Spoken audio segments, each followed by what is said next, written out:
Hey, I'm Justin from Alchitry, and in this series of videos, we're going to go over various PCB design techniques for digital circuits with a focus on creating your own custom boards for the Alchitry ecosystem. However, much of what we'll cover is applicable to any PCB layout. The topics in this series are each split into two videos. The first video will go over the theory, the why and when you need to worry about something, and the second video will cover how to handle it in both KiCad and Altium Designer. In this first video, we will be looking at the Alchitry pinout and the layout of the connectors. This series is being made in partnership with Altium, but I want to be very clear that the views expressed in this video are solely my own, and I have no vested interest in which tools you ultimately select. Enough preamble, let's dive in by taking a look at the Alchitry pinouts. From our homepage, head over to Tutorials and the Pinouts and Custom Elements tutorial. This page has all the info you need to create custom elements. When planning to make a custom board, the most important feature are the three DF40 connectors.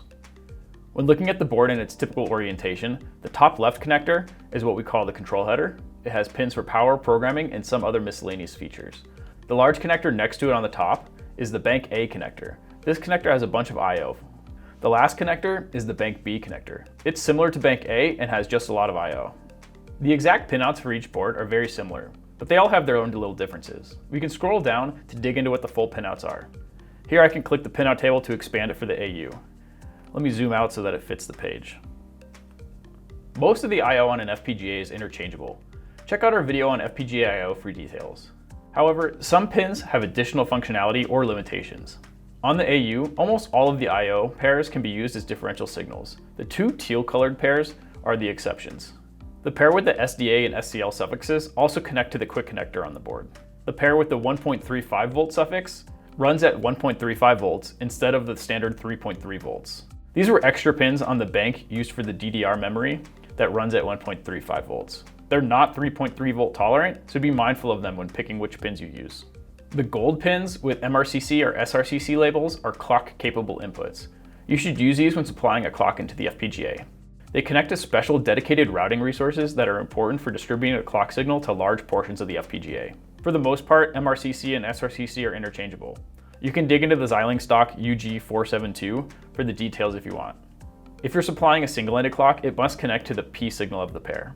The pins with the A suffix are potential analog inputs. The AU has a 12-bit 1 megasample per second ADC that accepts 1 volt differential inputs. Finally, the pins with the MV suffix have their VCCO, the voltage supplying the pins, controlled via the VB select pins on the control header. By setting VB select A and B according to the table, you can set their VCCO to 3.3 volts, the default, 2.5 volts, or 1.8 volts. Note that all of the pins in this group use the same VCCO. If you set it to something other than 3.3, then they aren't 3.3 volt tolerant anymore. The most common use case for these is to switch their voltage to 2.5 volts to use them as LVDS outputs, or to use the internal termination for LDVS inputs. Finally, on the control header, we have connections for power. VDD is the input to the board. This should be somewhere between 5 and 12 volts. When the board is plugged into USB, 5 volts will be present on these pins. The USB port is protected against reverse current, so you don't need to worry about power from these pins feeding back into the USB port as long as your supply is at least 5 volts. The 3.3 volt pins are connected to the output of the onboard regulator. You can use these to power your board as long as you don't pull too much current. The AU and PT regulators are capable of supplying up to 4 amps on the 3.3 volt rail, and the CU has 3 amps available to it. Note that the current is shared by the FPGA and whatever you connect to it. How much the FPGA needs is determined mostly by what the I/O pins are doing, as the core of the FPGA runs off another supply. You probably noticed all the grounds on the connectors. You should connect all of these to your board's ground as close as possible to the pins.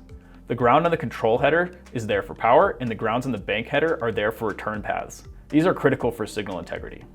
Let's take a quick peek at the CU and PT's pinouts as well. Popping open the CU table, the first thing that stands out is that all of the I/O is single-ended only. No differential signals are supported. There are also a lot of unpopulated positions on Bank B and some on the control header.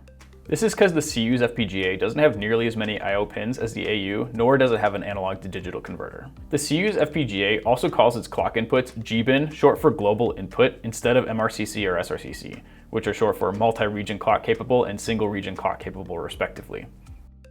Jumping to the PT, we notice that we have two tables, one for the top pinout and one for the bottom. The top pinout is very similar to the AU with a few notable exceptions. First, there are some extra clock capable inputs on Bank B.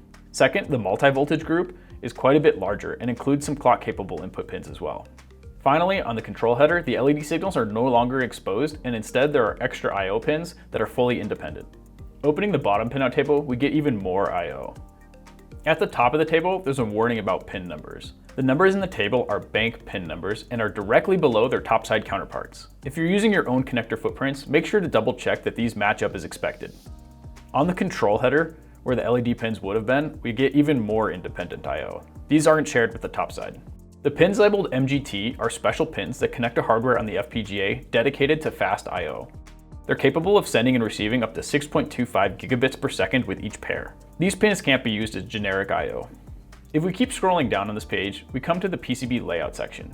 Here we have a diagram with all the info we need to lay out a basic element. There are two different ways we can go about setting up the connectors for our element. First, we can create or find schematic symbols for the footprints for these 4 different connectors listed at the top of the page, and then use this diagram at the bottom to place them in their proper places. While working on this video, I checked out the footprints for the 2 topside connectors on SnapMagic, which I found to be generally pretty good. However, in this case, they were inconsistent and I had to fix some issues with them before they would even open in KiCad. The large footprint repositories like SnapMagic, Alchitry Librarian, or Octopart can be really helpful, but you always need to double check that the parts are correct. I often use them as a starting point and then manually go in and clean them up. To make it easier to create Alchitry elements, we have libraries available for KiCad, Fusion, and Altium Designer. The library currently has 3 components in it. One for elements with connectors only on the bottom, like the I/O, one with connectors only on the top, like the AU or CU, and one with connectors on both sides, like all of the other elements in the PT. Using these libraries is the simplest way to know that you have everything in the right place with the right pinout, and you can grab them from the bottom of the page here. In the next video, we'll go over how to import the library and set up a project in both KiCad and Altium Designer that you can then use to create your own designs. If you found this video helpful, don't forget to like, comment, and subscribe to stay in the loop for when the rest of the series comes out. And as always, thanks for watching.